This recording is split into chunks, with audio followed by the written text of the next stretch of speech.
What's up, YouTube? Welcome back to the channel. Today I'm going to continue the trend of getting shit done, and today I'm going to vacuum and shampoo my living room carpet, and I thought, why not take you along for the ride? So I'm going to give you a couple pro tips along the way, and we're going to start right about now.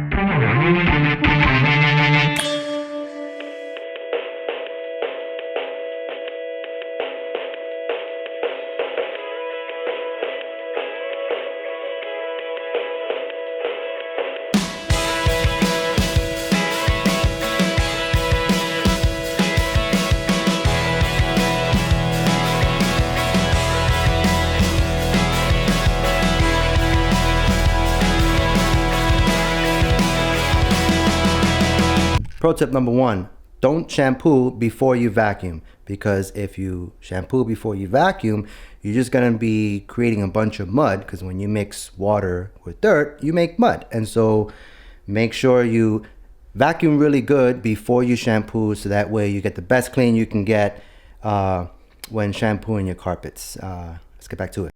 Pro tip number two, when you're vacuuming, you want to make sure that you move the vacuum in a direction that will allow for the fibers of your carpet to come up. That way, when your fibers are up, dirt can come from underneath it. Because otherwise, if you're vacuuming and your fibers are still flat against the ground, you're not effectively vacuuming your floor. You're just passing time doing something that's probably frustrating to most people.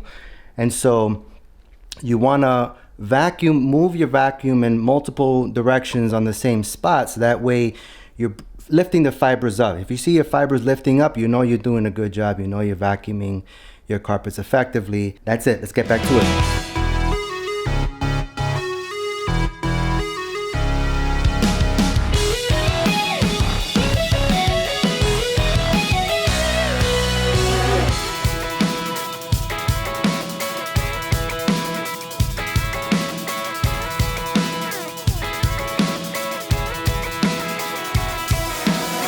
Okay, pro tip number four. If you're going to shampoo your carpets, you need to make sure that when you're done, you clean your carpet cleaner. Because otherwise, you're going to have all this junk sitting inside the bristles, sitting inside the reservoirs.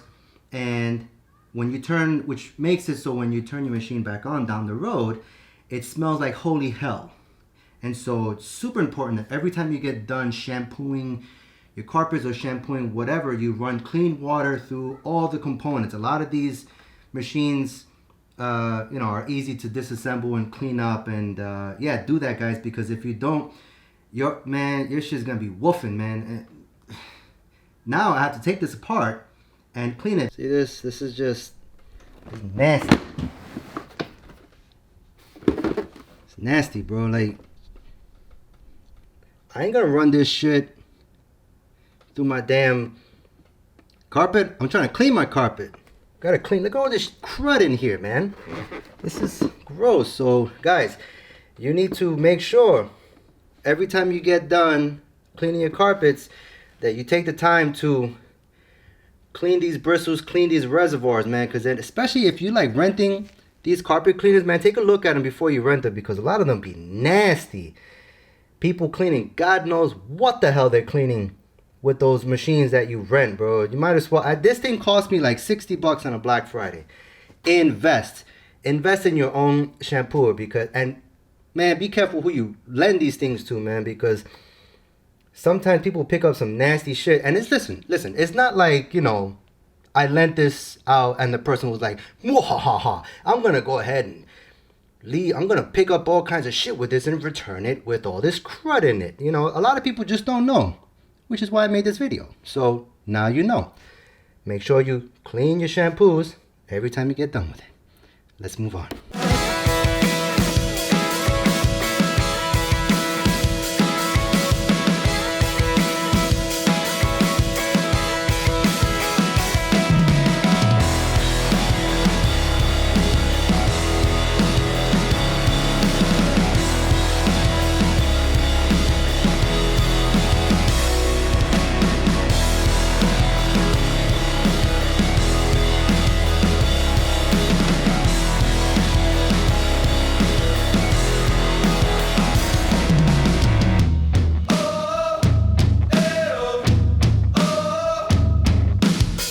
Pro tip number, I can't remember what number, but when you're shampooing your carpets, you want to make sure you do this on a day when it's dry, it's sunny, and warm, so that way you can open up all your windows and have your whole space air dry. Otherwise, man, after about a day or so, your place is going to be smelling like straight up mildew, and you do not want that. Alternatively, if you are shampooing on a day that's not so great, you can use a pivot fan.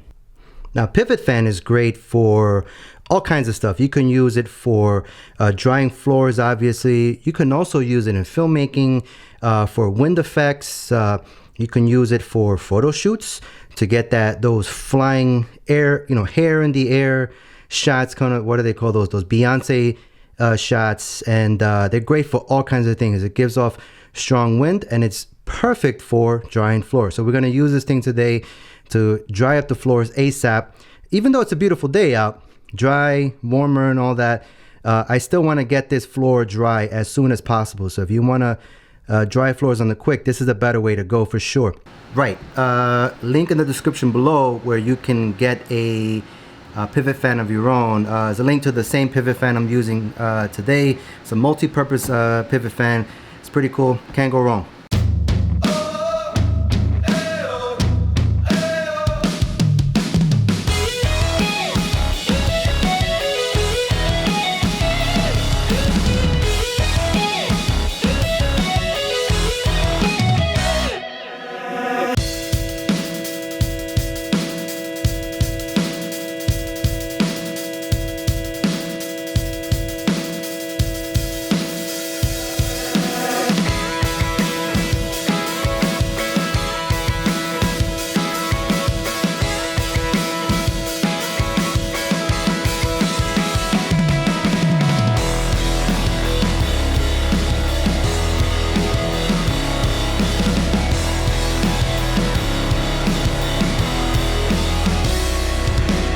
Pro tip number, whatever, I lost count.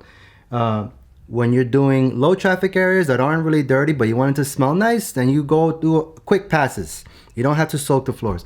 Obviously, high traffic areas, you want to set your machine to do high traffic if it has it, and you want to spend more time getting in and brushing those areas. Especially you want to brush it in multiple directions, all different directions, and you're doing it right when you see the bristles standing up. If the bristles are kind of still flattened over, then you need to go in different directions. So you want those bristles, as you make passes, to stand up. That tells you that you're getting what's underneath those bristles and they're coming up, and you're getting all sides of each bristle. Because if you have a peanut butter stain and it's on the floor and you're only going in one direction and you're not getting those bristles up, well, that stain's not really going to come out. You need to go in all directions so you can get up and you clean all around it. And so, yeah, low traffic areas, you go quick passes, don't get it too wet. High traffic areas, it can't be helped. You're going to probably get a little more wet, but you don't want to like soak, because the more you soak, the longer it takes for it to dry. And but the key is to wet and go in every direction. You want to go in every direction of the bristle. Let's get back to it.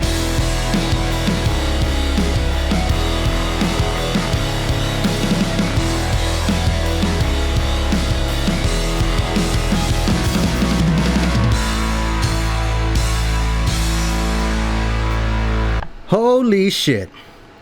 I can't tell you how long I've been looking for these shits. Man, oh man. So he got this as a magnetic fishing rod set that I can't really show you right now because I put it all away. But we were looking all over for his fishes, and we were so sure he put that shit down the vent, because that's his thing, right? He likes to, I'm talking about my son, by the way. He likes to throw everything down the vents, and whatever will fit down there, he will freaking throw it in there. And we thought for sure, man, these fish are down in the vents. And sure enough, here they are. That feels good. Good news. Back to it.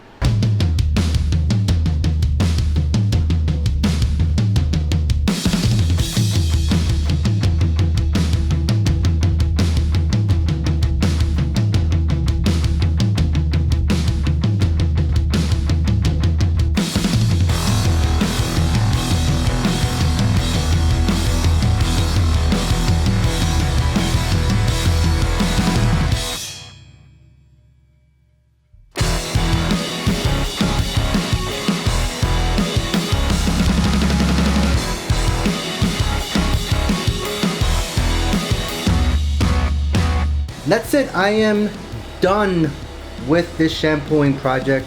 My house smells amazing. I feel super good about this. You know, the process is always like not always. Let's keep it real. The process is not always fun. But geez, when you get done, it feels good. It feels super good. And I could have swore I saw a booger in my nose. Guess not. Listen, if you took the time to watch this video, then you can also take the time to do something productive too. You could take the time to, you know, organize your closet. Maybe go through old clothes that you know you're not gonna wear anymore, or you know, just tidy up your living space or something like that. Because I promise, when it's done, man, you're gonna feel good. And so I hope you enjoyed this video. If you did, be sure to hit the like button and subscribe so you don't miss anything new that I put out. And I'm gonna go have me a sandwich and grab a shower and then do something a little more leisurely. Maybe I'll play some video games, or maybe get cracking on my next video. I don't know. But thanks for watching. Peace.